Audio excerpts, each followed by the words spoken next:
August 16th, 2013. Another pretty sunset. A shot of adrenaline sat me upright as two headlights stopped a few paces from where I was sleeping on the ground. I put my hand up to block the glare from my eyes and could make out two figures in the front seat.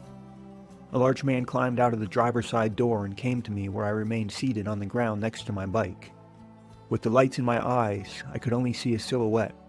I felt vulnerable with him standing over me. Pushing down my fear, I defaulted to smiling and saying hello. He said something I didn't understand. All I could think of was to tell him what I tell everyone I meet. I spun my balled fists as if pedaling, saying Katai, then pointing in the direction of China. The man said something else I couldn't understand. I put the palms of my hands together, then placed him on the side of my head like a pillow, explaining that I was sleeping here.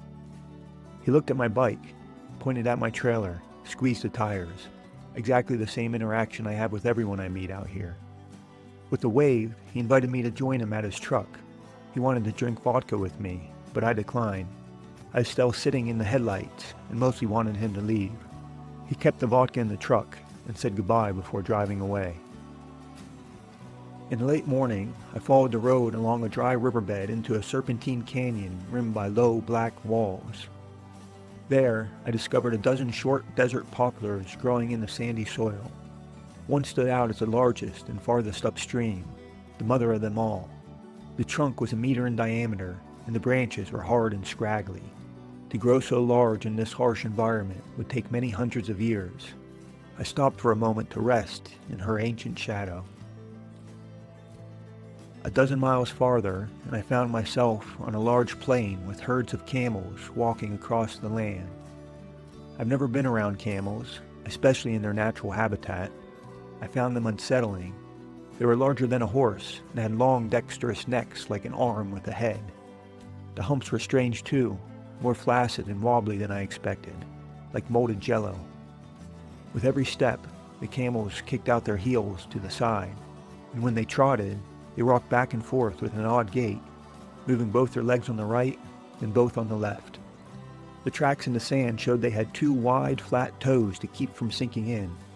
I was envious of this adaptation. Over 50 times today, the sand forced me to get off and push. Sometimes I saw the sand coming, but more frequently, the road simply gave way beneath me. In one instinctual motion, I would lay my bike down while stepping clear over the handlebars, something that I wouldn't be able to do if I had to think about every movement. After heaving my heavy bike upright, then wrestling my gear through the soft sand, I arrived back on solid ground. Hoisting my leg over the bike, I would step on the pedal, push off with my other foot, then go until the ground crumbled beneath me again. From sunup to sundown, I struggled to move myself forward. My bike computer recorded 9 hours of pedaling to cover 40 miles, and in this heat, I had to drink 8 liters of water to offset my sweating. The effort was exhilarating in a way. I needed to be strong, so I got to feel strong. Over the past 6 months, I've been honing my body and hardening my resolve, and today was a beautiful exploration of how far I've come. I felt physically powerful and tireless. I'm proud of the strength and grit I have cultivated in myself. Lying here on the ground at the end of the day, my legs twitching from exhaustion, I'm truly impressed by my own effort. This is a good place to have arrived at the end of such a long day. Around me is a broad rolling plain of thin grass with small white flowers.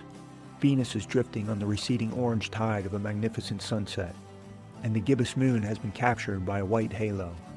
A perfect panorama of fantastic natural beauty.